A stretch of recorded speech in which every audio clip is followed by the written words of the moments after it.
It's 4 o'clock on a Monday, and you know what that means, don't you? It's time for another exciting episode of TAXITV Live.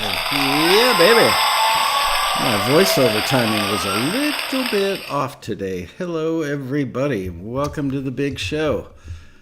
Let's go in the chat room, make sure that I'm actually live. I'll wait for people to say, hello, how are you?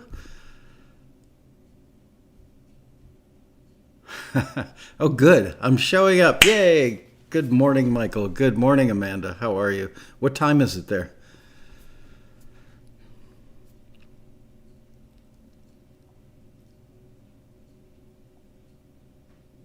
Wow, the gang's all here.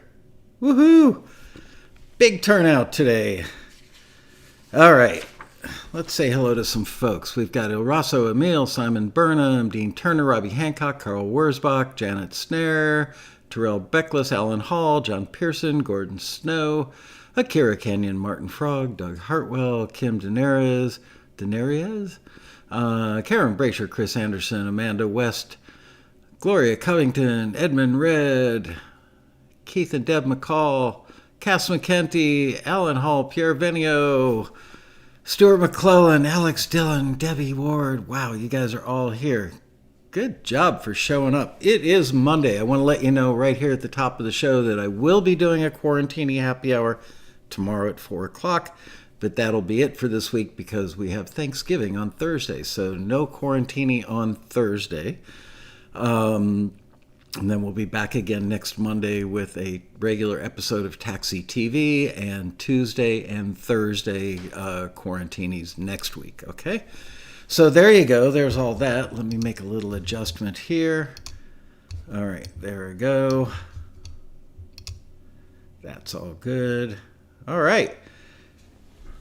Yes, I like the turnout. Hey, Dan Weber, how are you? Thank you very much for that incredibly warm and wonderful email that you sent. I did get it, and I really, really appreciate your kind words. That was very sweet of you. Okay, so on today's show, we're going to talk about why some music libraries don't want to hear your music. This may be a shorter show than usual, although once I get through this topic, maybe you guys will have a bunch of questions and hopefully I can answer them all well. But why don't some libraries want to hear your music? Well, it's not that they don't want to hear your music. Let me read off some of these things that I had in the email. I just went digging through some listings when I crafted this email the other day and wrote these or pasted them in. And we have been getting phone calls and emails probably to the tune of 5 or 10 a week now for a few weeks because more and more of the libraries are putting language like this or asking us to put this language into the listings. Important note, this company offers an exclusive deal and is only interested in signing material from composers who've worked for libraries and licensing companies in the past and understand how standard deals work. If you don't have that experience and you don't know the drill on typical deals, then they politely ask that you don't submit to this request. Here's another one. Important with an exclamation point.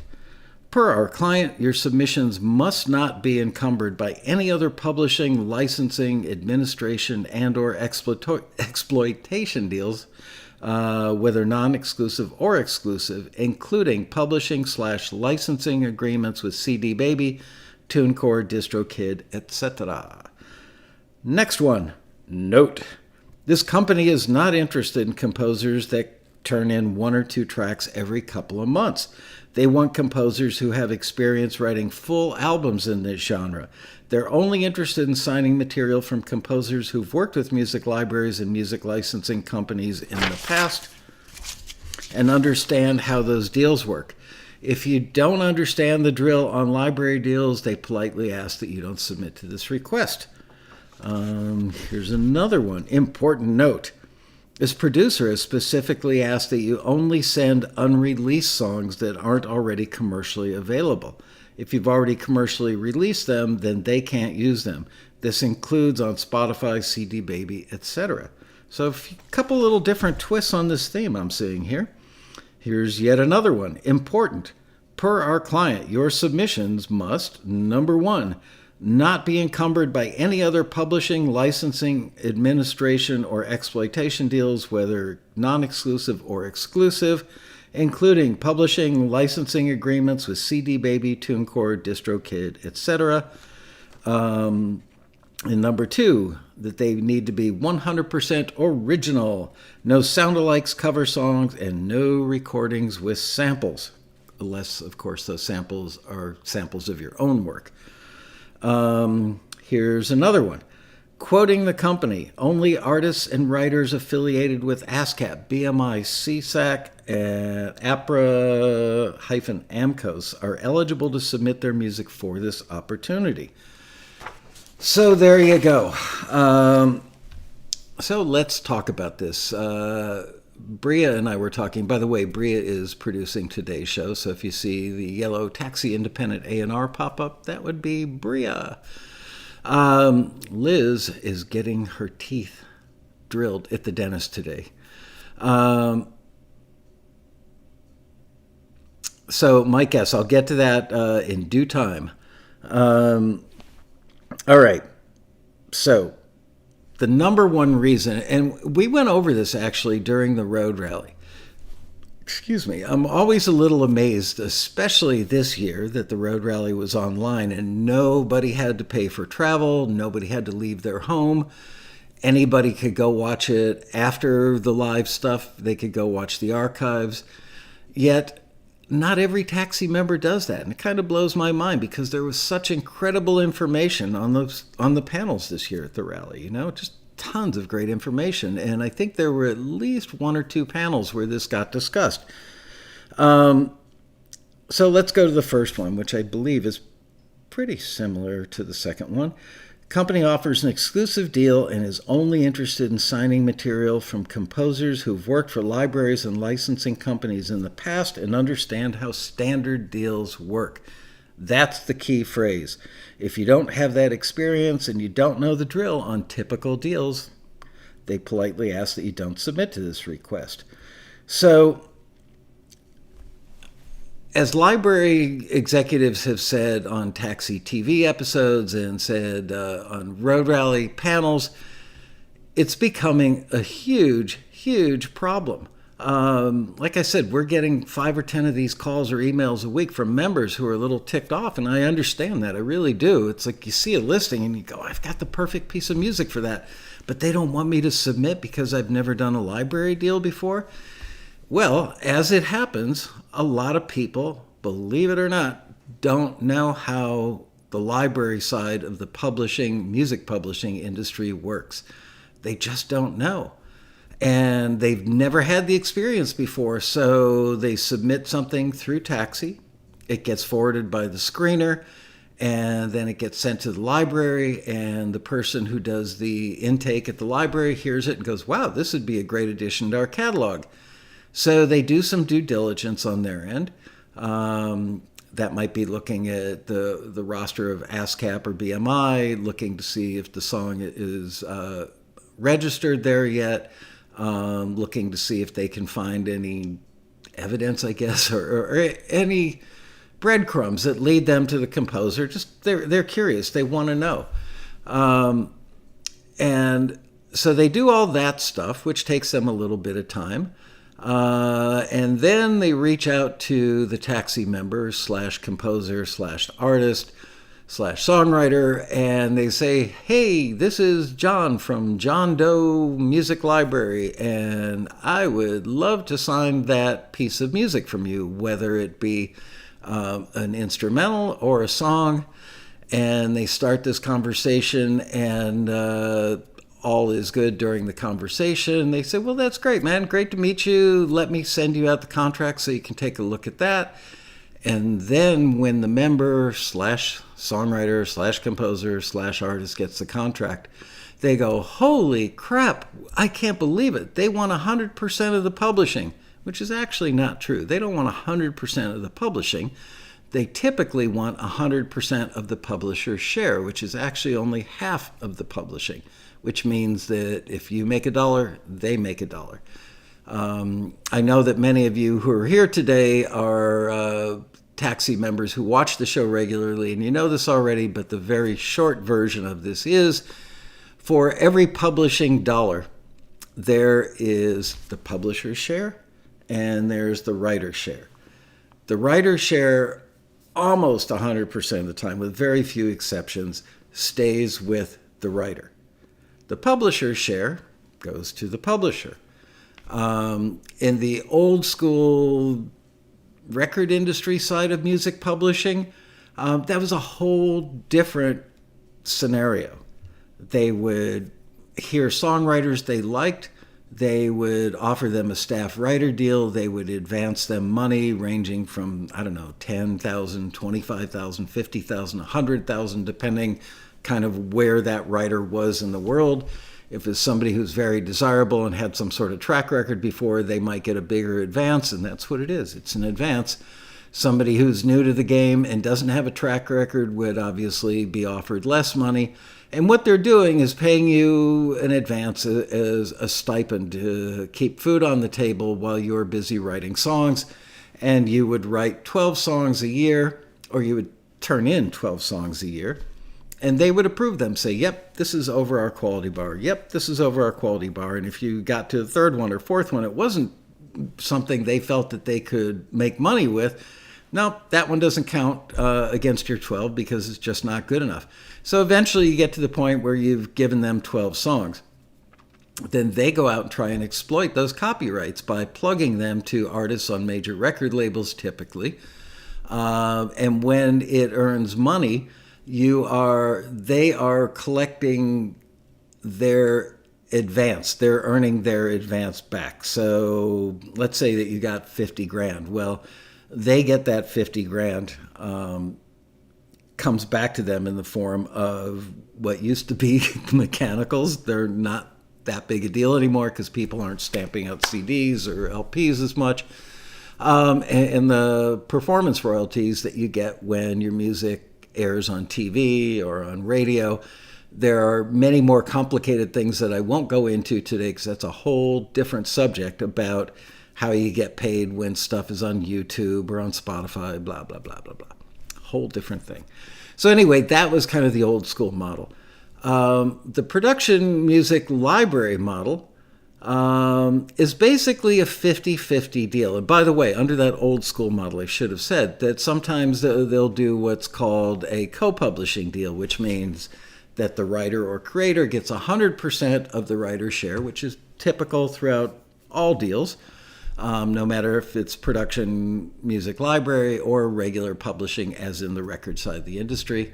But in that old school world, they would do a co-pub deal sometimes where it would be a 50-50 split of the writer's share as well. So ostensibly, you could end up as the creator of the music with 100% of the writer's share and 50% of the other 50%, which means that you would make 75 cents on every dollar and the publisher would make 25 cents because they owned half of the publisher's share. In the production music library world, it is extremely typical. I can't say it's 100%. Is it a fair guess to say it's 90% of the time or greater that the publisher gets 100% of the publisher's share and the writer/creator gets 100% of the writer's share? Absolutely. So this is what a lot of people who are new to the game don't really know. It's not that they're dumb. It's just they don't know, and they don't know what they don't know.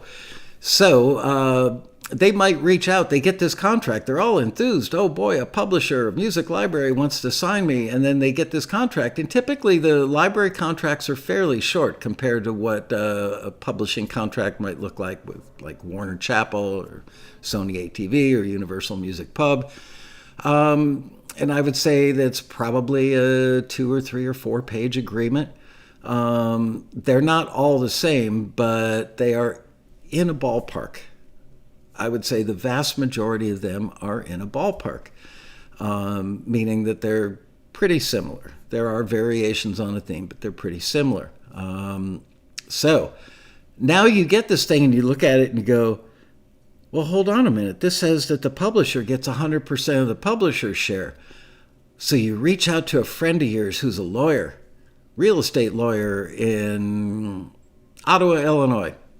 And the real estate lawyer is a big fan of music, and while he or she was in college, they took a couple of music law courses or entertainment law courses, and for whatever reason, you're aware that they are knowledgeable on this stuff. Well, that was probably 10 years ago, 20 years ago, 30 years ago, and music libraries were very obscure back then. Most of you guys didn't know what a music library was probably until you joined Taxi. I would say that songwriters and composers worldwide didn't know really until like 10 years ago. It just wasn't a thing. The library business was a whole kind of different model back then, which I don't want to get into now. It might break my rhythm here, but maybe I'll talk about that later. So, I'm going to say you, meaning generally you, the newbie songwriter, artist, composer, send this contract over to your friend, the real estate attorney, or real estate attorney who also took some music law courses and loves music. And lawyers are in the business of protecting you. So they read this thing and they too go, oh my God, they want 100% of the publisher's share. Sometimes they'll mistakenly say, oh my God, I can't believe they want 100% of the publishing. They don't. They only want half of the publishing, half of the whole publishing dollar, but they do want 100% of the publisher's share. And so the attorney, not knowing anything about the music library business, says, oh my God, I would never sign that deal. That deal sucks. Because people had been told over the ages, hang on to your publishing. Well, being realistic about it, owning 100% of all the publishing on a 90-second instrumental cue, meh. I mean, it's not like you're going to make $100,000 with that cue, right? But they don't know because they don't know the industry. They don't know what the norm is in the industry. And they have no idea that an instrumental cue in an episode of my favorite show, The Kardashians, might only generate, $1.62 for the 14 seconds that it plays in a scene where Kim Kardashian can't get the cap off the milk container because her fingernails are too long, right? They don't know any of this stuff. All they know is what they learned 10, 20, 30 years ago about a different side of the publishing industry, and they say, oh my God, I would never sign that. This company's trying to rip you off. So now the Taxi member / songwriter / composer / artist picks up the phone or sends an email to the library owner that they had this very nice conversation with and says, my lawyer says I shouldn't sign this contract because it's extremely one-sided. Can't believe that you guys are trying to take all the publishing. And we've had many reports, when I say many, I don't know, 20 of these over the years, where library owners have called me up or emailed me or texted me and said, I cannot believe the conversation I just had with this Taxi member.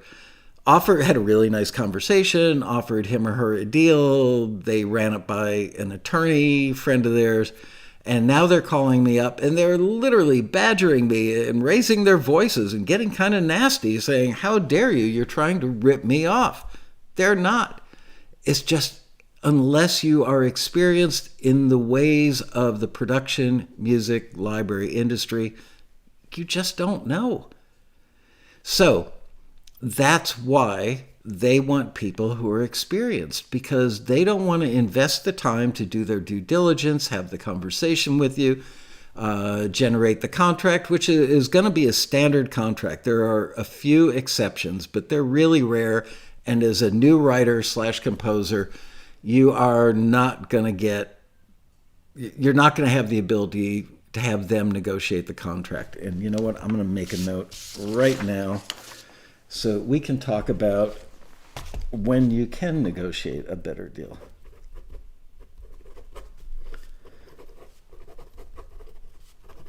Okay.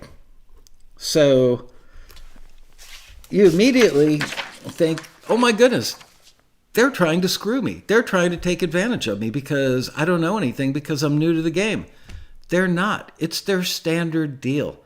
and they send it out to virtually everybody that they sign has signed that same deal. They're loath to even change a simple word or a phrase or a sentence or a clause in the contract. The reason being, how the heck would they remember? Let's say they've got 10,000 pieces of music in their catalog, and those 10,000 pieces of music came from a couple thousand different writers, right? How are they ever going to remember who had this clause changed or that word taken out or a phrase reworded? They could never remember that. So that's why they use a standard contract. Any library that's worth its salt has actually had the contract drafted with the help of a legit music attorney. And when I say legit, believe me, I know music attorneys, big, high-powered music attorneys that, have done deals for like REM and Michael Jackson. They don't know anything about production music library contracts because it's an area of the industry that they always look down their nose at because it wasn't a multi-million-dollar deal. Why should they bother? They're probably right. If I were an attorney and I were used to working with major artists on major deals, and there are some attorneys that would actually get a percentage of the deal, a little percentage, but they would get a percentage. That's how they charged. There was some, it would motivate them to try and get more money. Let's say that you were Michael Jackson and you're being offered a deal for $1 million. I'm just pulling that out of thin air. Obviously, Michael Jackson would get more. And they're going to get, half a point or a point on that. So it's in the attorney's best interest to negotiate and try and turn that into a $2 million deal because they make more money. Also, they want bragging rights. So in the world of traditional publishing deals and or record deals, the attorneys want to get the most for their client because, first of all, that's what they should do. And second of all, they love to be able to say to everybody else in the industry, yeah, I got them twice what they were asking. That's their thing. I can't blame them.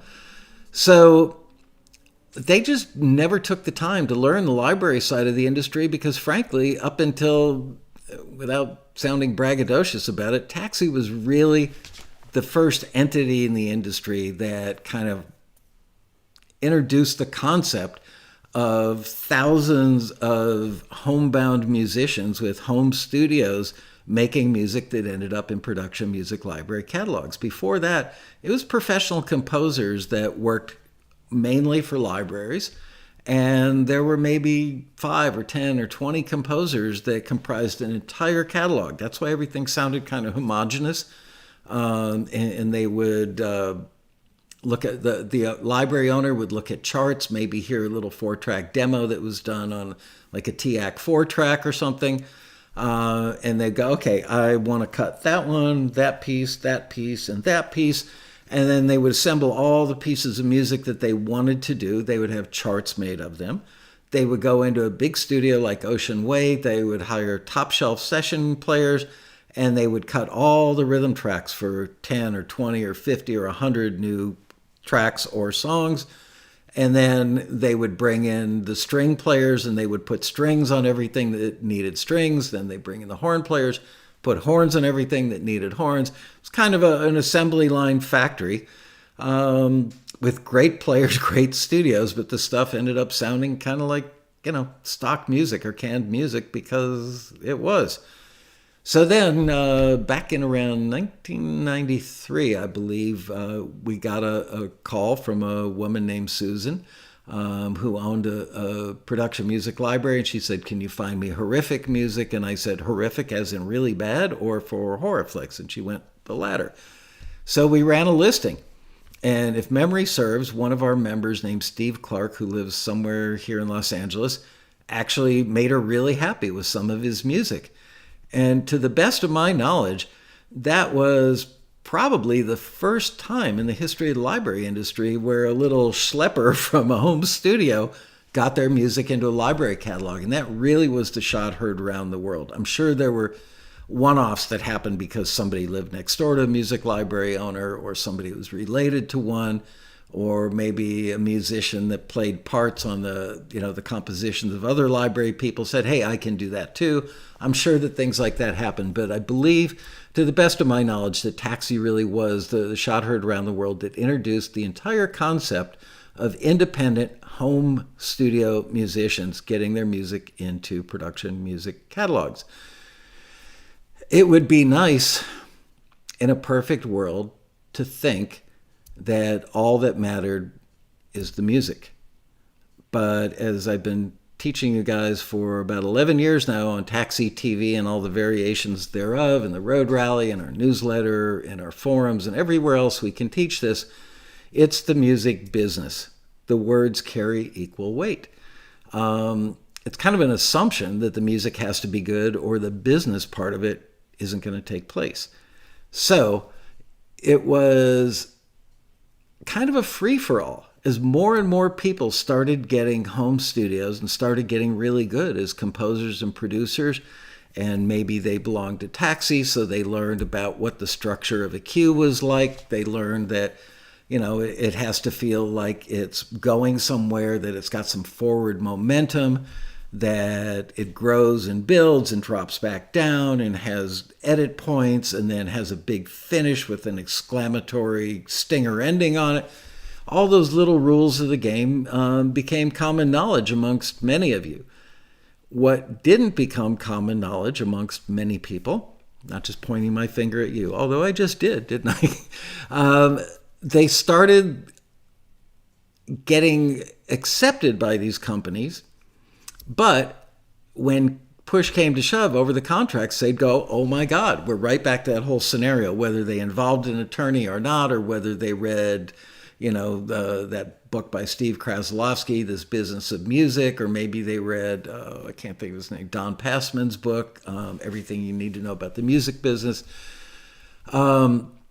So they had some knowledge. Maybe they had no knowledge. Maybe they had a lot of knowledge, but what they probably didn't have knowledge of was how the production music library industry worked and what the business mores of the production music library industry are. There you go. I think "are" is the right word there. So as more and more people became talented and capable, and the music they were making was very much on target for what the libraries wanted, the libraries had to, of course, start having these conversations with more and more composers. And it's not infrequent that when they go through that process I explained earlier of the little, the wooing of the romancing of, hey man, I love your music. How long have you been making music? What other genres do you do? Blah, blah, blah.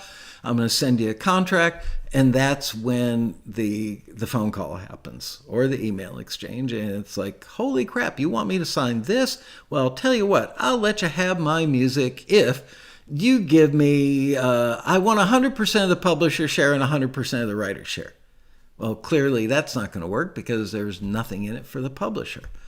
Okay, well, I want a co-publishing deal. A friend of mine was signed to Warner Chappell. He got a co-publishing deal. So I want a $25,000 advance and I want half of the publisher share and 100% of the writer share. That's not going to happen because we're not talking about songs that like Sheryl Crow is going to cover or Beyonce is going to cover, big artists that back in the day when records got sold, could sell a lot of records and you could make a lot of money on that publishing. It's a different world.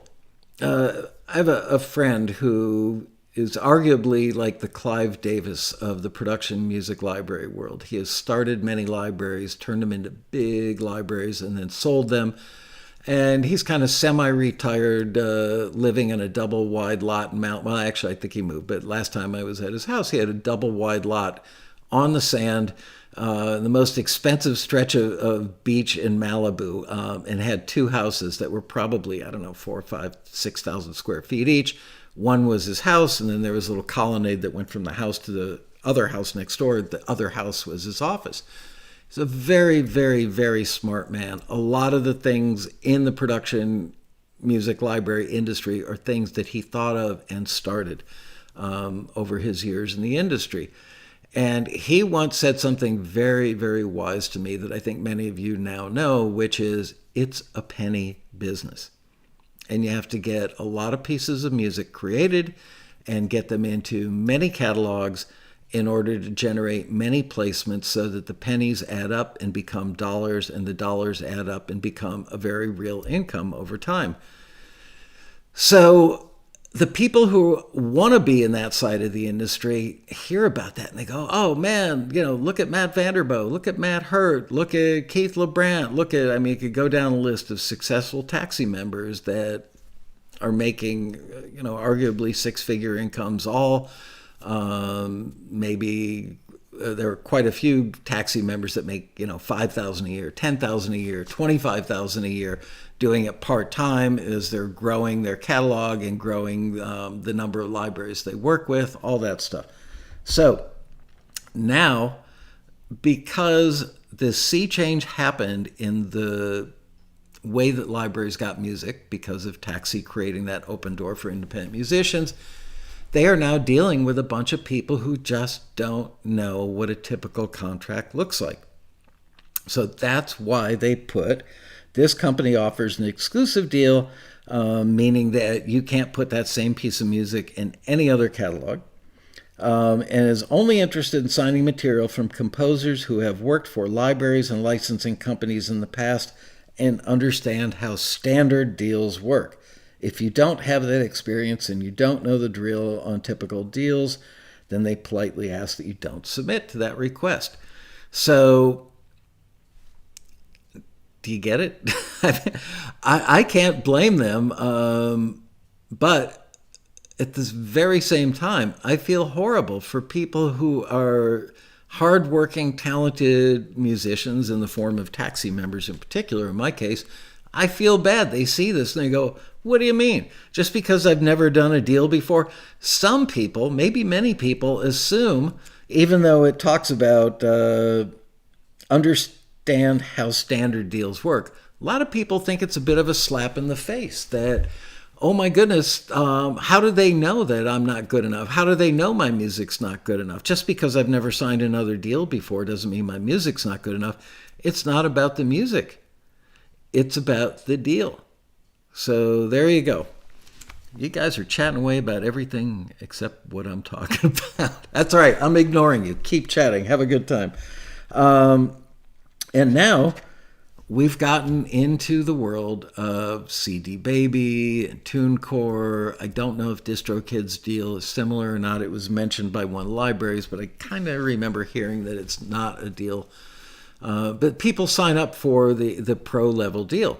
They're using CD Baby or TuneCore, any of those services, to distribute their music to places like Spotify or Apple Music. And they do that because they want to monetize it.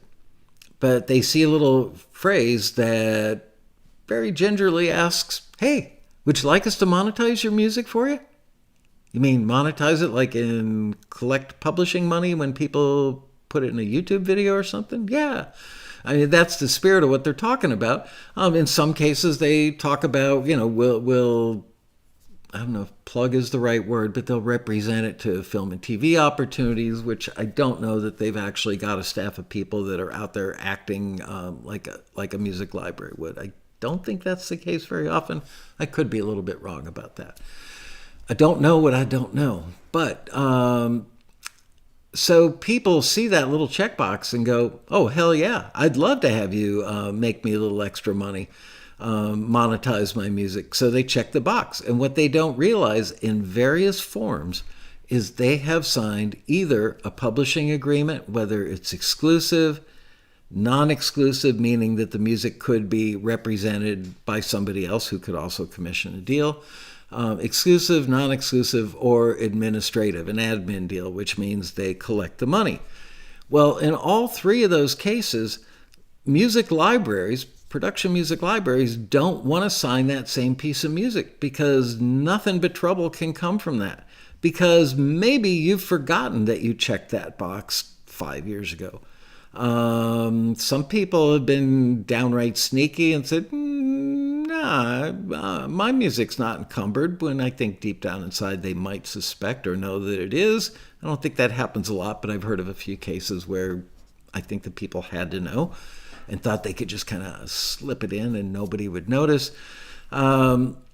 So now you are signed, if you have signed one of those deals, one of those agreements, and they are publishing agreements or publishing admin agreements with one of those entities, and you then sign a deal at a later date, be it a week later, a month later, or 5 years later, with John Doe's production music library, and now John Doe submits your music to a music supervisor for a film that the soup is working on, and the supervisor puts it in there, and lo and behold, there's going to be an exchange of words between CD Baby or TuneCore or whomever. And I should state, these companies aren't doing anything illegal or immoral or even unethical. I've had some people on the production music library side of the industry say it's not that they're doing anything illegal, immoral, or unethical. What this person in particular had a problem with is the way that it's presented. It should say, by the way, if you check this box, you will not be able to enter into a publishing deal or a publishing admin deal with any other entity without there being a conflict of interest. That, of course, would be true for exclusive deals. If it's a non-exclusive deal, you could ostensibly sign another non-exclusive deal elsewhere. But still, then you run into the problem of, well, let's go back to exclusive for a minute. So now you've signed an exclusive deal publishing agreement, or you've signed just an admin agreement that's exclusive. And that piece of music ends up in a film because the library you also signed with got it to a music soup, the soup put it in the film, and now who gets to collect the money? Well, the library owner should get to collect the money because the library owner got the music to the supervisor who put it in the film or TV show. But then again, sometimes these other entities come out of the woodwork and go, well, hang on, we signed that to a deal 4 years ago. So there have been friends of mine who are music library owners that have had to just throw up their hands and go, fine, go ahead, take the money. Now, you would think that the other entity, and again, I'm not saying anything bad about CD Baby or TuneCore or any of these companies, but you would think that they would go, ouch, all right, bummer that we ended up where we're at right now at this little standoff. How about if we just split the revenue and call it a day? But I've heard I know this for a fact because I've heard it from very credible people who it's actually happened to, where it was never suggested nor agreed to that they just be gentlemanlike about it and split the money. So there are problems that can arise from all of this stuff, especially because you can't have more than one exclusive music publishing deal. Ken Mesford says they should thumb wrestle for it. There you go. That sound, let's do away with the Supreme Court. We should just have the Supreme thumb wrestling court. That would be cute. Put on your black robe and adjudicate a thumb wrestling match. Okay, so hopefully, does that explain that? Tell me if I'm making sense, and if you guys are still following along, and should I go to the next thing? Cass McKenty has a question. How many successful members don't collaborate? Honestly, Cass, I could just venture a guess. I would say probably 60 or 70% of successful members do collaborate. That's just a guess, but probably a decent one.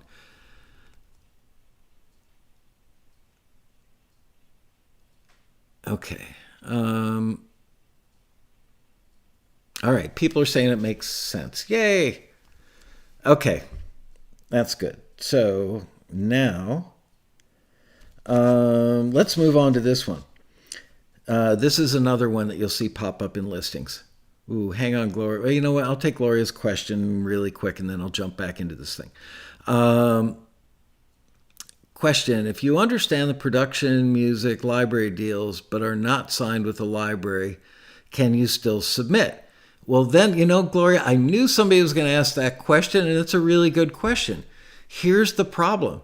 How do we know that you know? I know you personally, and I know that you're a regular here, so you probably know. But there are other people, just because they want to submit, they want to get their music out there, they want to make a little money, they want to get heard, they're going to be a little less than honest and go, okay, yeah, I know how it works, when they really don't.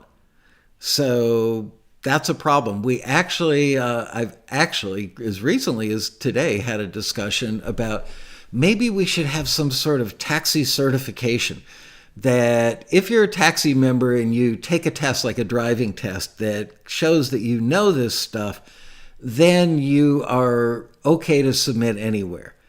But then all of a sudden, taxi becomes a testing entity and a certification entity. And do we charge for that? Well, we probably should, because it's going to take time and effort and money and staff to pull that off.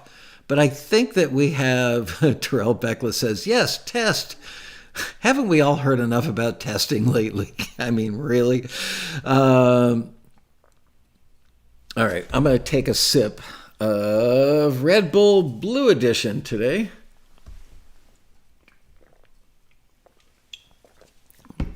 Because I just spoke for 40 minutes without stopping and barely taking a breath, I might add. Anyway, excuse me. So the testing idea, or we know Gloria, she's cool. So then do we have to get involved, and do we have to vouch for you, Gloria? Again, not saying anything, mean or untoward to you. I'm just holding you up as an example here because you asked the question. So every time a taxi member who is pretty sure they know the drill, or very sure they know the drill, or maybe fudging a little bit and they don't really know the drill, they're going to submit their music to these libraries. Does Taxi have to go through the list of all the forwards and go, oh, yeah, we know this person, they're cool. Oh, we don't know this person, we don't know what they know. So, sorry, we got to take them off the forward list. It's unwieldy at best, right? So, oh, no, we've got cases of Rockstar at the office, Jesse. We still have probably, 15, 20, 25 cases of Rockstar. I just happen to love this flavor of Red Bull. I've got a couple of couple of flats of Rockstar out in the garage. Flavors I don't really like, though. Use a trusted reference. What does that mean, Chuck? Use a trusted reference. Does that mean that... Yeah, what does that mean, use a trusted reference? I'm curious. Spill the beans, Chuck. Tell me what you're thinking. I know Taxi does fill you in on all the things you need to know if you watch the show, if you go to the road rally, if you read the newsletter, if you hang out on the forum.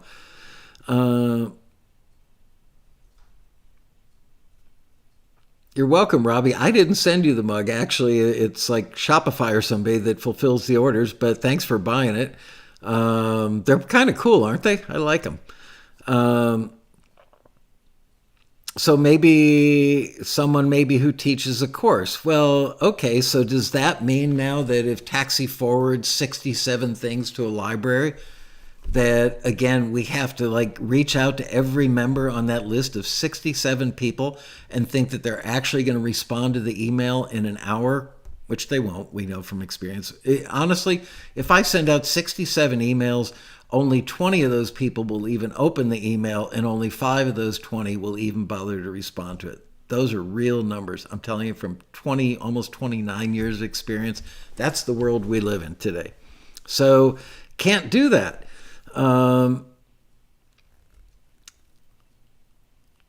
But I like the test idea, and I can understand if you charge, but do we want to take time away from getting great listings? Do we want to take time away from educating the members? Do we want to take time away from finding new companies to run listings with us, or screening the music? I want us to be a music company, not a testing service.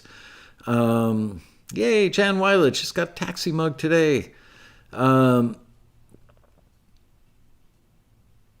4:44, the sun just fell into the Pacific. Yeah, notice how my lighting scheme has changed. I just ordered a second ring light that should be here tomorrow, because I'm not digging the lighting scenario when the sun goes down. Okay, so Timothy Cook opens all of our emails. Yay, Timothy, but you would be shocked. Even on our member list, only about 30%, on average, every time we send out an email, only 30% of the members open it. Do you know how many taxi members did not come to the road rally? Thousands. It was free. It was brought to their house. It didn't cost them a penny.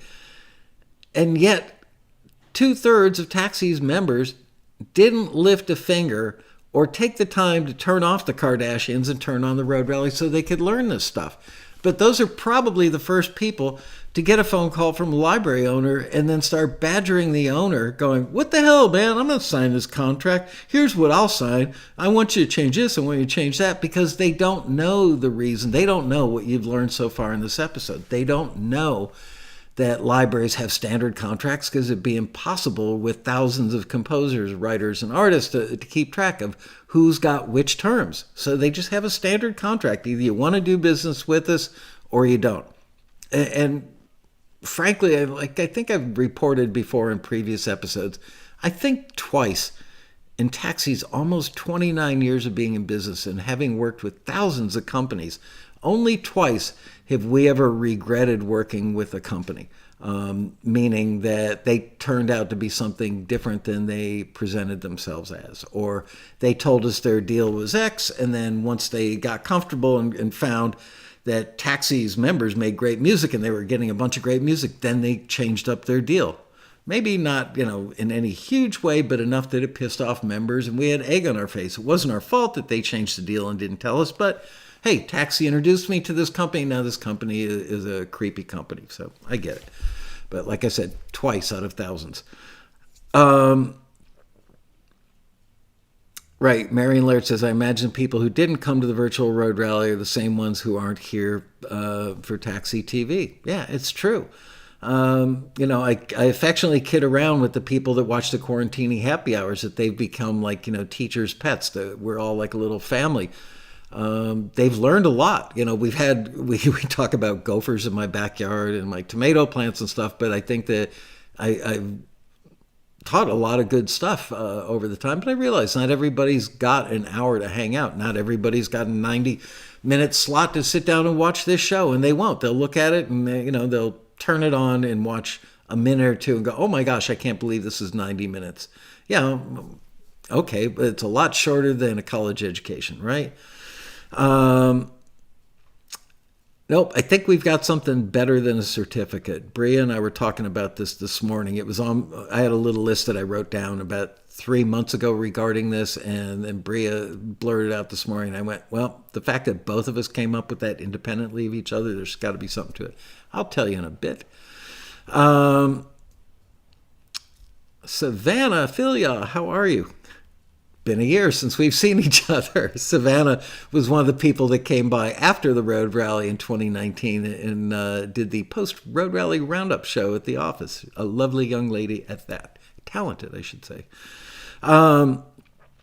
Okay, so yes, Angela was great last week, wasn't she? I've got to have her on the show more often. She's a very smart person, and really, it's funny because she's like so easygoing and like good-natured, but very professional, really knows what she's talking about. Okay, so the next thing now that I've had my little respite from talking constantly is this company is not interested in composers that turn in 1 or 2 tracks every couple of months. They want composers who have experience writing full albums in this genre. They're only interested in signing material from composers who've worked with music libraries and music licensing companies in the past and understand how those deals work. There's that phrase again. If you don't understand the drill on library deals, they politely ask that you don't submit to this request. So their thing, covers a couple of bases. The first one being they're really not that interested in somebody that made a great piece of music, submitted it in response to a listing they ran with Taxi. We forwarded it to them. They heard it and went, wow, this is great. I'd love to include this in my catalog. They want a deeper well, and they want people who can crank the stuff out pretty quickly. They don't want to hear one piece of great music, strike up the conversation, sign that piece of music, and then deal with a composer that says, Oh yeah, I can make more of that. Usually it only takes me like a month or two to make one. A month or two. What? The reason being is that many music libraries put out CDs. They call them CDs. I doubt that they ever actually make it to a shiny disc, but they put out collections of 10 and 12, 15, maybe even as many as 20 of a similar type of thing in a particular genre. Reason being, oftentimes they would rather get 3, 4, 5, 10, 12 tracks from one person. Why? Which I'm not a fan of that idea personally, but I don't own their companies. I can't tell them how to do business. They are in the hot seat and they know what works best for them better than I would. The reason that they want somebody who can crank out more stuff and create a whole CD in quotes for them is that way they only have to do the contract with one person. It takes more time and more due diligence to do, let's say there are 12 pieces of music going on this imaginary CD. Let's call it a compilation. They know that it's going to be a lot less painful for them to do the deal with one composer who's created 12 tracks versus 12 composers who've created one track each. So that's where this comes from. They want experience, or they want composers who have experience writing full albums in this genre. They also know that people who've had that experience would probably understand the drill well enough from the creative side to know, okay, let's say you're doing, I'm trying to think of a good example. Let's say you're doing dramedy. So they know that somebody who's creating dramedy might do a range of emotions, cover a range of emotions, because you don't want 12 dramedy tracks that are all quirky, silly, funny dramedy, right? You probably want a couple of quirky, silly dramedies. Am I the first person that ever called them dramedies? But, you want a couple of this, a couple of other ones that are sneaky and mischievous, a couple more that are maybe... I'm trying to think of another kind of dramedy, suspenseful dramedy. They're variations on a theme within the dramedy genre or style. So they want somebody that would turn in an album of 12 of these tracks with some of this, some of that, some of the other, and some of the other, kind of covering a typical range of dramedy styles. That way, they are dealing with one composer, somebody who probably understands deadlines, somebody who knows the drill as far as if they require stems or cut downs or alt mixes, that they understand that terminology as well. They understand what healthy levels are that they should be delivering. All those things that you learn from experience, they know that an experienced composer is probably going to bring some or many or all of those things to bear in that new relationship that they've just struck up. So not only do they want to get a bunch of stuff, but they want somebody who is going to make their life easier, because that's what makes the business world go round. What can I do to make your life easier? I read a book about Bill Gates 25 years ago or more. It kept talking about how he wanted to make the world frictionless. Meaning that what can I do to make things happen more quickly, more easily, more smoothly? Well, that's what libraries are looking for, a frictionless relationship. All right, I'm going to take a couple of questions here. I saw some go by. Brad Gray had one. When writing for a listing, then, should we try to write 4 or 5 similar ones versus just a single one per listing? What do others do here? Several of the listings will now say that they're looking for people that can do multiples. It's become extremely common that when a library reaches out to a member that they've heard through a taxi forward, they say, by the way, do you have more of those? Oh, you do. Or you don't, and can you do more? Could you? Because they have release dates. A lot of times they will actually put out, they have a calendar of release dates for certain types of CDs, and they get artwork done for the cover, which is not even going on a real CD, but they do. So they want to know, do you have more?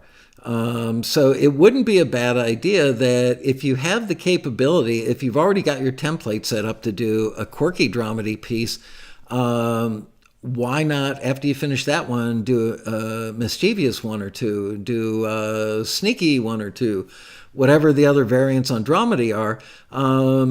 I wouldn't say it's absolutely required, but it's probably a good business idea to crank them out. You've already got the template. So that way, if the one that the one you submit gets forwarded and generates a call or an outreach from the library, they are going to ask you more often than not, do you have more of this? And you can say, why, yes, I do. I've got 4 more. Well, great, send them on over. And at that point, they may say, this is all great stuff. It's all usable. I'd like to sign it all. And frankly, I could use 8 more. Can you generate 8 more of these within the next 30 days? Yes, I can, because I'm a professional. I saw another question where Scott Hansen wants to know, are the royalties from movies typically higher than the royalties from TV shows? That's kind of an unanswerable question, but I will do my best. Movies in America do not generate any performance royalties for theatrical plays, right? So you take your wife, you go out to a movie, and you see Gone with the Wind. The music that's in there does not generate performance royalties. However, in most other countries around the world, there are theatrical performance royalties. So if your music ends up in something that's distributed globally to theaters, you're going to make some money there. Now, what if the movie goes to HBO or ABC or NBC, wherever? You're going to get royalties for those TV plays of that same movie that didn't generate royalties in a movie theater, but now it's on television, so it does. So it's kind of hard to, it's not really apples and apples, Scott. That's the problem is, and various, not all TV shows pay the same. It depends on how big the audience is, what time of day it airs. Does it air on a broadcast network like ABC, NBC, CBS, or Fox? Does it air on Sci-Fi? The royalty payments, performance royalty payments, are going to be dramatically different between airing on Sci-Fi and airing on NBC at primetime. Sci-Fi at 1 o'clock in the morning versus ABC at 9 p.m. So all those variables go into the formula, which the PROs mysteriously try to explain in terms that even most music attorneys can't understand. There's definitely some sort of, and I'm not saying they're cheating anybody, it's just nobody understands their formulas. And I don't even understand that. In a world where every single play could be counted as a click, it's a binary thing. Either it plays or it doesn't. Computers count spins, through audio, audio identification software, audio fingerprinting, with some inaudible computer tone that's unique to that piece of music. Many problems are solved by that. Yet, I would say, my personal opinion, just my own personal observation, the PROs seem reluctant to use that technology, even though it's very available. Why is the question? I do not know. Maybe it's just hard to change the way they work. I don't know. But I'm surprised musicians haven't kind of collectively demanded, hey, if my music plays for an audience of 1.7652 million people tonight, I want to be paid for exactly that. What they do now is called sampling, and they'll take sample markets. Like, okay, well, let's say that St. Louis is a secondary market. So they'll take St. Louis and Indianapolis and, I don't know, Albuquerque, New Mexico, and say, okay, those are secondary markets, and the average number of people who watched this show at that time during that airing was X number of people. So therefore, we can extrapolate with 72 other secondary markets out there that this is how many people saw that thing, and this is how you should get paid. They do the same thing for primary markets, tertiary markets. But there's so much hocus pocus that goes into it. I don't understand it. I remember spending like a week one time. I just shut the door to my office and tried so hard to understand all this stuff and went, I don't get it. I'm relatively intelligent. I mean, I'm not exactly a brain surgeon, but I couldn't understand it. Anyway, so I'm sorry if I frustrated you with that answer. Whoa. Lot of stuff in this chat room today. I thought I saw another question go by. Okay, so let's tackle another one of these. So now you understand about the business side of things, why they don't want to work with newbies, and from a composer creative side, why they prefer to work with people who have the experience. Here's another one that I can't say that I'm 100% expert on, but I'll take a shot. Important note. This producer has specifically asked that you only send unreleased songs that aren't already commercially available. If you've already commercially released them, then they can't use them. This includes releases on Spotify, CD Baby, etc. I believe, I've heard this myself too, that even if your thing is, if your music, Mikey Loves Debbie, is on a video that I make for my wife for her birthday. And I write a little song telling her how much Mikey loves Debbie.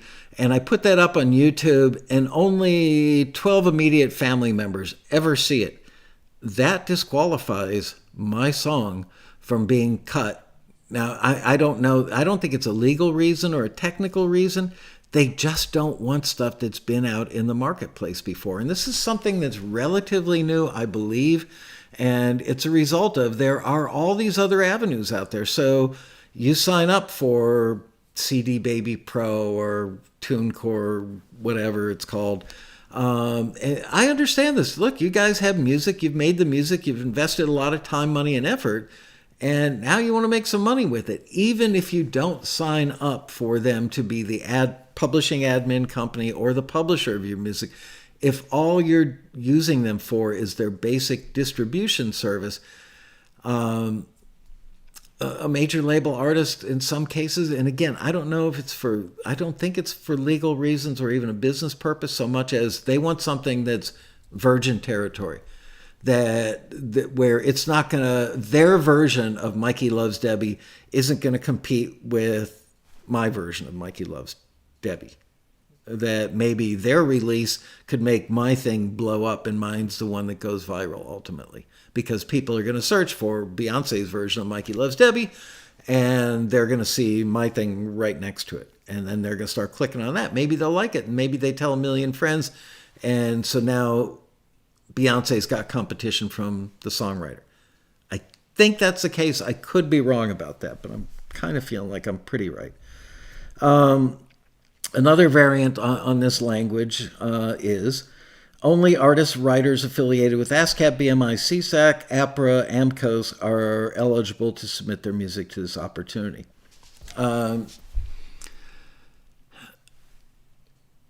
Notice that they didn't say they want songs that are registered with or instrumentals that are registered with. What they said was they only want artists and writers that are affiliated. And there's a good solid reason for that, and you shouldn't worry about this one. The reason is they need to know that when they sign you, that if you're an ASCAP writer or a BMI writer, a CSAC writer, whatever, that they can fill that out on the submission that they make to the show or put it in the metadata so that when the assistant, or maybe it's an assistant editor, maybe it's a production assistant, whoever is filling out the cue sheet has that information, and that play of that music gets reported to your PRO. So that's all that means.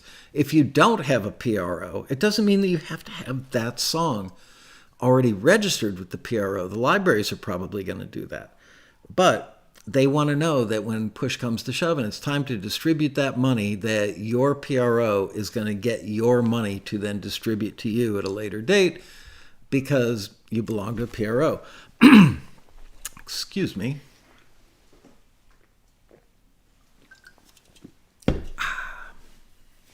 Refreshing. How many libraries does Taxi generally work with at any given time? A ballpark. Somewhere between 25 and 50 are kind of active in any 6-month period. I was shocked not that long ago we were having a slow couple of weeks. And I said, let's go back and look at our list of all of our clients over the years and just see, is there anybody that we haven't reached out to in a while or hasn't reached out to us? It was thousands of companies that we've worked with, thousands of them. But I would say and this is a ballpark guesstimate, based on when we put together one of our compilations, like we're running one, or we just ran one for songs with the word home or thematically about home, going home, staying home, can't wait to get home, home is where the heart is, all that stuff. We have started putting together these compilations, and we will send them out to typically, I want to say, somewhere around 3-4 dozen companies. So those are probably the companies that we've got warm and fuzzy relationships currently. And sometimes what happens is a library, this happens fairly frequently, a company will come to us. I just had a call the other day from somebody overseas that said, hey, guess what? I'm starting a whole new thing distributed by another major distributor, and I want to use Taxi as our primary, if not sole resource to find all the music. So that's great for you guys.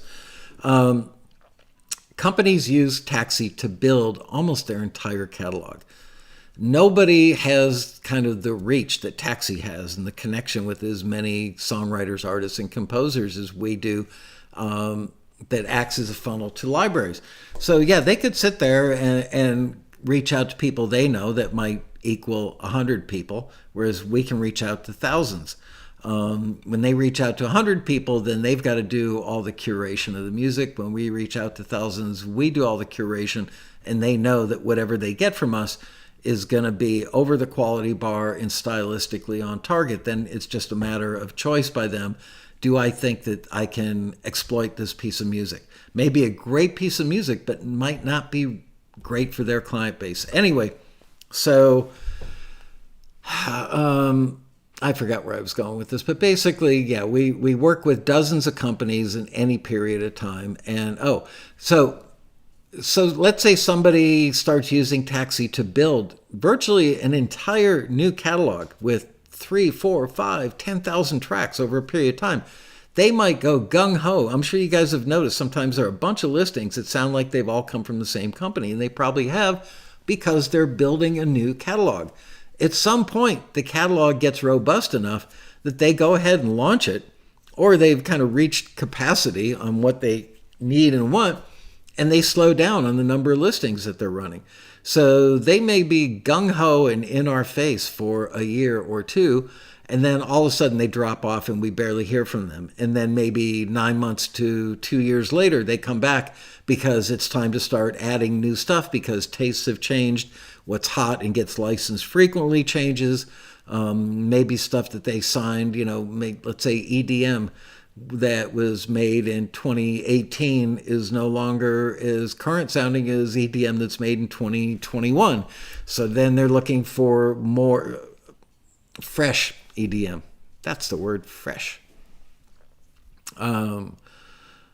Scott Hansen, do writers make money when the movies get downloaded? That's that whole other discussion. It depends how they get downloaded. Are you talking streamed? Are you talking about somebody buys it? And frankly, try as I might to understand all that stuff, and I've had Aaron Jacobson on the show. Michael Ames and Bobby Borg talked about this when they did their thing at the Road Rally. I still don't totally get it to where I feel like I can be an authority and let you know. Okay, scroll down. Albuquerque, that must have been Greg Carrozza. I lost it, but I'll bet you anything that was Greg Carrozza.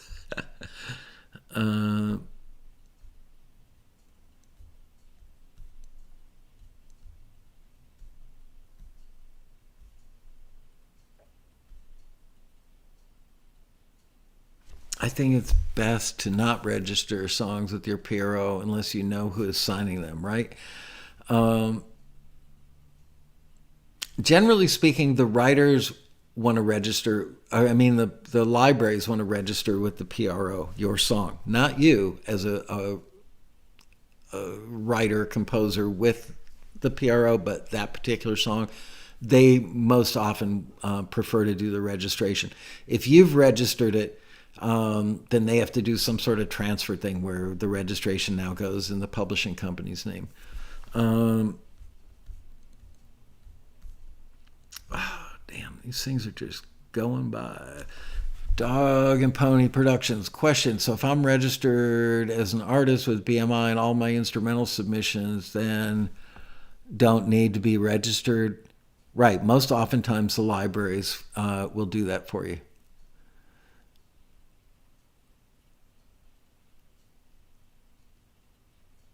Spring Level says, Bobby Borg had my brain blowing up.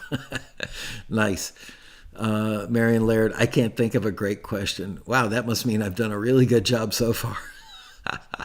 As he pats himself on the back.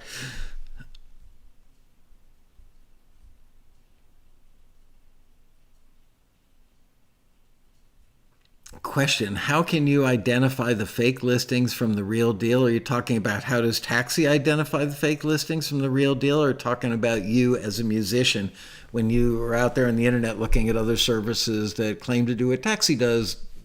Do you know if their listings are fake or real? We know when ours are real. That's a whole...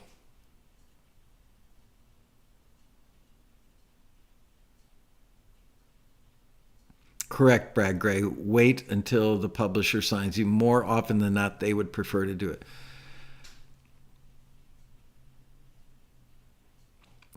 What percentage of... This is a great question. I'm glad you asked this. What percentage of opportunities are direct to the artist as opposed to libraries for film, TV, etc.? Are you talking about artists like, pitching songs to artists on labels? Or are you talking about direct to... I guess you said direct to artists. Honestly, I haven't done a head count lately. It kind of ebbs and flows. I would say probably, if we can just call it, what percentage of Taxi's listings overall are film and TV related versus artist related, I would say, and you guys can let me know what you think, but I would say probably 65% are film and TV and 35% are for labels, somewhere around there.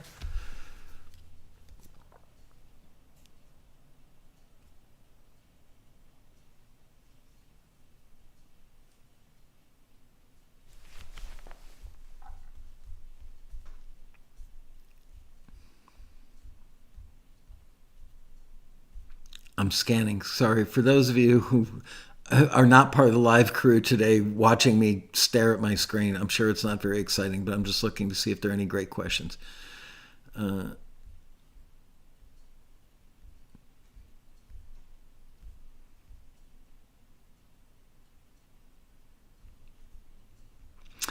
Scott Hansen, idea. Recently dabbled in creating content for a friend of mine who owns a radio station, station IDs, and promos with background music. Could that be a possible untapped market for content creators? Yeah, just so you know, Scott, there are companies that, like when you hear WLS in Chicago, which is what WLS had for their, what they call them radio ID packages, I believe. That was probably from the 60s, and I still remember it. So when they're creating that, for instance, my friend I told you was like the genius of the music library industry. He also had a company in Dallas with 17 studios under one roof, I believe, and they would create the rhythm tracks for all these different variations, like a stinger, a 2-second, a 5-second, a 15-second, a 20-second, a 30-second, a 40-second, a 60-second, a 2-minute, all variations on the same musical theme that the radio station used as its ID package, right? Now, these companies would then license that music by territory. So if a radio station in Chicago got WLS in Chicago, another station also in Chicago couldn't do WNBC in Chicago because it would be conflicting. So they had to make sure that the radio stations were far enough apart that their signal didn't get to these other places. But if you were in Chicago, if they licensed WLS in Chicago, they could also license it, let's say, to, WDAL in Dallas, because they're so far apart that the Chicago listeners and Dallas listeners would never hear the same thing in their own markets. So that was the business model they had. And those people made a lot of money on performance royalties. They would charge a lot to create the libraries, and they would take the same rhythm tracks and literally have the singers just re-sing all the station ID call letters. Brilliant business model. So if you're going to go after that, it would probably be like you did for a friend, in a smallish market. But you would have to really know that side of the business. You'd have to know all the variants that they need, what lengths, all that stuff. It's not just like you come up with a cool piece of music and then they take it and you make money. It's nothing's ever as easy as it appears. I guess I could let you guys know this. I have been in discussions. We'll see. Sometimes these things take a year or more to pan out. But there is a Christian media company that is interested in having their own library of stuff. And they own radio stations. They do some films, I believe, maybe some TV. And they're looking at the possibility of having an in-house library. And I was connected with them, and I've had 2 discussions with them, the last one being right before the road rally, like the day before the road rally. And we agreed that we would talk again in the month of December. So they probably already use a company that specializes in creating ID packages. So that may be off the table for what Taxi members get to do for them if the deal comes through. But I suspect that it would be a fun project for us and for you guys. Okay. So I see a little bit of chit-chat in the chat room. Wow, it's already 5:16. Wow. Okay. So what did I just see in there? Oh, somebody...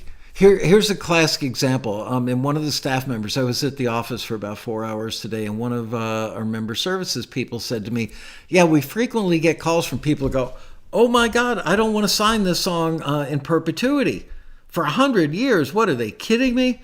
Do what you want.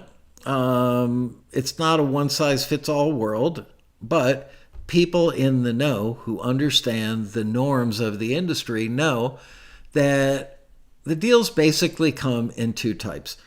Either you sign in perpetuity, which frankly, if I had instrumental cues, I probably wouldn't bat an eye at signing an exclusive deal, no money up front, in perpetuity, because you're going to end up creating 100 more cues in that genre over some period of time. So to be so precious about 1 piece or 2 pieces or 3 pieces of music, write, submit, forget, repeat. And when you sign a deal with that piece of music, who cares if it's in perpetuity? Why do the companies want it in perpetuity? Because they're trying to screw you? No, they're not. It's just difficult for them. In the library business, there are a few different ways that they distribute their music. Oftentimes they send them out on drives. There's a drive. Oh, look at that. My initials, 2020. This is where the road rally resides. They also can send them out. Now you can buy thumb drives that, hold a ridiculous amount of stuff. So they may send those drives out to 20 production companies working in reality TV, or 50 or 100 or wherever. So if they have a deal where stuff is not signed in perpetuity and it reverts back to them or back to you after a year or 2 years or 3 years, which is sweet if you can get that in a deal, but frankly, I personally wouldn't worry that much about it. Libraries won't sign your music unless they think they can make money with it. They don't make money with 100% of what they sign, obviously. Sometimes it's a bad call. Sometimes it's just music that their clients don't warm up to and don't use for whatever the reason. But you say, oh, well, I would love to get that piece of music back. The chances of you getting it into another catalog that's going to have a fruitful run with that music, probably not that great anyway. And like I said, it's a penny business. But if they sign it in perpetuity, they don't have to worry about distributing it out on thumb drives. Let's go with the thumb drive scenario for the sake of this discussion. And let's say that there's another library that has a 2-year reversion, meaning that if they don't get that song placed somewhere during the first 2 years it's signed with them, on the anniversary date of the second year, you've probably got like a 30-day window to reach out to them and say, I'd like to get this composition and the master back, which is great if you can do that. It's not unheard of, but the reason most libraries don't want to do it is, so let's say they've got 5,000 pieces of music and they've put it on a thumb drive and they've sent it out to 50 companies. Now do they reach out to those companies and say, oh, by the way, can you take off track number 122, track 178, track 455, track 2125? That's unwieldy. Many of the things nowadays just live in the cloud, so it's easier for them. So that's probably becoming more widely acceptable for them to take stuff out of their catalog. So maybe we'll see more reversion clauses coming up. My own personal observation is, in many, not all, there are always exceptions to everything, but in many cases, stuff that reverts back and you get it into another catalog, a small percentage of the time it does bear fruit elsewhere, just because they've got different clients or their clients need more of that kind of music, whatever. But more often than not, it doesn't. It's just, it's a piece of music that was good enough that the first library thought that it's good. It's in a genre that I think people will want, my clients will want, and people just didn't love it. They heard other stuff that fit their picture better, or their story better, or their mood, or whatever, their emotion. All right. So now, because we've only got 9 minutes left, I can't believe I just talked to you guys for this long in this subject. With no notes, by the way. 0 notes today. Sometimes I think I do better with no notes. Okay. Michael, how is Logic coming along? I was thinking about it today when I was at the office. I haven't played with it since the rally. It takes me about a week after the rally to send out thank you notes, sponsors and panelists and all that stuff. And right now, I'm just I took the whole day off yesterday. I didn't answer a text. I didn't answer an email. I didn't even open the lid on my laptop yesterday. Okay. So now, here's the solution that I had jotted down on my little short list some time ago. It could have been months ago, actually. And then Bria and I were talking about today, and she said the same thing that I'd written down. And went, if I thought of it and then you thought of it, maybe there's something to it. And now I'm trying to remember what the hell it was. Oh, I am going to talk to the libraries. This won't happen very quickly, just because things take a little time. I'm going to talk to the libraries and ask them if they would permit us to remove the language of these things that I read to you off of this sheet today, reading it off the same email that you guys got, and replace it with, please don't submit your music to this library if you have not watched this video. And within the listing, there would be a blue line link where it says this video, and would take you to a YouTube video. It could be this. It could be a little 5-minute consolidation. That way, more people will get educated kind of in the moment. Now, what happens if people see that and go, I don't need to click no stupid link. I don't need to watch no video. My music's amazing. They're going to love me. So I don't know, but that seems, way better than the certification process. Or, oh yeah, I know Gloria. She wouldn't be an idiot and bust your chops in a phone call. As much as I would love to endorse people I know and love and have known for years, I really don't know what their level of knowledge is. And it's not like I or anybody else on the staff has the time to give everybody a driving test. But so that's what we're thinking of. We don't need no education. The muffin said I could have been a donut, but I took the whole day off. Woohoo!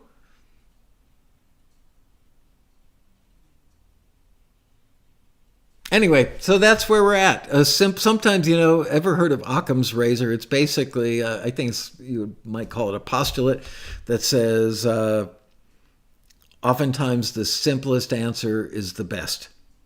Well, maybe the simplest answer is, rather than hoping that everybody watches TAXITV and hoping everybody comes to the road rally and hoping everybody is paying attention and has learned this stuff. Remind me in a minute. I want to talk to you about negotiating a deal, a music library deal. Just having that link there. And I don't think that I should have this 90-minute show there because people are going to look at it and go, I'm not watching 90 minutes of this crap. So I've got to find a way to do a little 5-minute consolidation of what took me 90 minutes to do today. And we'll see if that works. If the complaints keep coming in from the companies we work with, then maybe we'll have to revert back to the do not submit language. So there you go. We got 5 minutes left. Oh, yeah, negotiating. Oh, I already talked about this up front, which is really you are in no position to negotiate unless you are a big player in the music library business. Do we have some members that have such a long history of making tons of money for the libraries that they've worked with that the libraries might agree to negotiate a deal that's a little better for those writers? Yeah. But they probably, again, don't customize it per writer so that they would have, this one's got that deal, that one's got another deal, and then she's got yet another deal, and then somebody else is going to want another deal.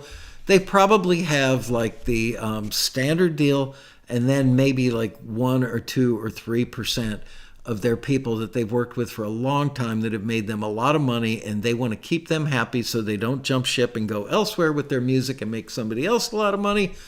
Might they have a file folder that says, the special people, the teacher's pets, if you will, the pros, and they probably have a standardized better deal. I wish that for all of you. May you get so good and make so much money for yourselves and for libraries that you work with that someday you'll be comfortable enough with them and they will be fond enough of you that you can say, by the way, on this new collection of 12 songs I'm giving you, can we do a little better deal? And they'll hem and they'll haw and they'll go, okay, here's what I can offer you. Just take it.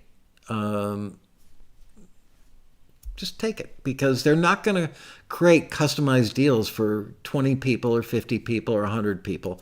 But if they've got 10 people that are of that level, that substantial level of expertise and income for them, rather than lose you to their competition, they are probably going to say, okay, I do have this better deal that on rare occasions, and I mean rare, probably like once every year or 18 months or 2 years, might they break down and offer that deal to somebody. It's just going to be a better deal, but it's going to be standardized and go to very few people. So we've got 3 minutes left. I'm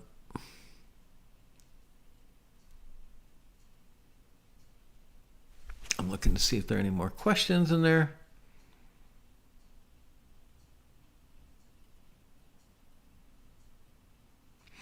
Dan Weber wants to know, is that the trend? Production companies starting their own libraries? I don't know if it's a trend. There are certainly several that have realized that there's money in publishing. I like the fact that they figure out that Taxi's the place to turn when they need to build a library. I think the shortcut that they're trying to take, which we've already talked about in previous episodes and none of us are fans of, is they reach out to a library that they've been doing business with for 3 years, 5 years, 10 years, and say, by the way, we'd like some of the publisher's share. And the libraries go, oh, that's where our income comes from. What do you mean you want half of the publisher's share or 100% of the publisher's share? Well, do that, or we'll just build our own library, or we'll go to somebody else who will give us that deal. So then the library has to capitulate. And then the library turns to their writers and composers and says, hey guys, sadly the industry is going toward this new trend, this new business model, where the companies that use the music also own a piece of it, therefore leaving a very small, if any, piece of the pie for us. So we hate to do this, but we need to dip into your writer's share. Don't do it.